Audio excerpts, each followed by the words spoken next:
de le dire, mais c'est la vérité. Je suis très intéressé par la politique depuis toujours. Je suis né dans une famille où on parlait beaucoup politique, on s'est beaucoup intéressé à la politique, et je suis un peu désabusé. Et j'en ai, comme beaucoup de Français, franchement un peu marre. Ah ouais, vraiment? Ouais. Oui, alors que pendant longtemps, j'ai lutté contre ce discours en disant attention, non, non, tous des salauds, pas du tout. Hein. Alors, je ne pense pas que ce soit tous des salauds du tout, mais je suis désabusé. J'en ai ras-le-bol. Je n'y crois plus beaucoup. D'où ça vient, justement, ce sentiment aujourd'hui? Quels sont les événements ou les faits Du fait que, bon, je ne veux pas développer trop longtemps parce qu'on n'a que 20 minutes, il faudrait 4 heures. Mais attendez, on est au cœur du débat. Je trouve que les politiques ne donnent pas de réponse, n'apportent pas de réponse aux problèmes qui se posent, qu'on est dans une semi-démocratie finalement. Moi, je trouve qu'on n'est pas en démocratie. Alors évidemment, c'est toujours un peu délicat de dire ça parce qu'il y a tellement de pays où on ne l'est pas du tout et encore moins qu'il faut faire attention. Une assemblée déjà représentative, ce qui n'est pas le cas, un nouveau statut de l'élu, que des gens très différents puissent devenir députés, retrouver leur boulot après.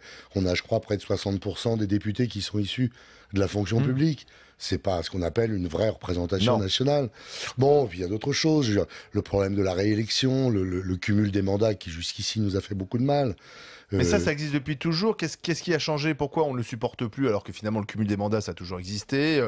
Une assemblée qui est un peu âgée, pas trop représentative, ça fait quand même longtemps qu'on l'a, cette assemblée. C'est le personnel politique qui est moins bon, qui fait moins rêver, qui donne moins envie? Je crois que peut-être que les gens se rendent compte que, voilà, peut-être qu'avant, il y avait finalement un discours et des actions qui étaient peut-être plus claires, plus lisibles.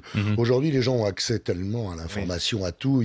Le discours politique, c'est un peu délité. On nous abreuve maintenant. Avant, les gens, on lisait le journal, on lisait des professions de foi, on discutait entre nous. Les gens discutaient beaucoup. Et puis, il y avait plus de conviction, je crois. L'individualisme a gagné du terrain. Quand on voit qu'il y a encore 25 ans, le Parti communiste était à 23%. Aujourd'hui, il n'existe quasiment plus. Vous le regrettez?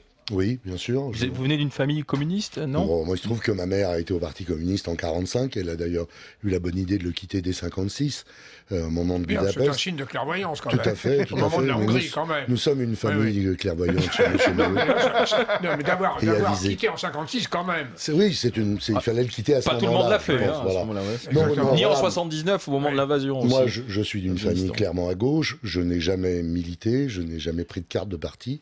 Je veux rester libre. Mais bon, la gauche... Donc vous êtes un déçu de 2012 ? De la finance, c'est mon ennemi, etc. Du discours du Bourget ? Bien sûr, c'est n'importe quoi. Je pense que d'ailleurs, la gauche, il n'y en a plus. Il n'y a plus de gauche en France.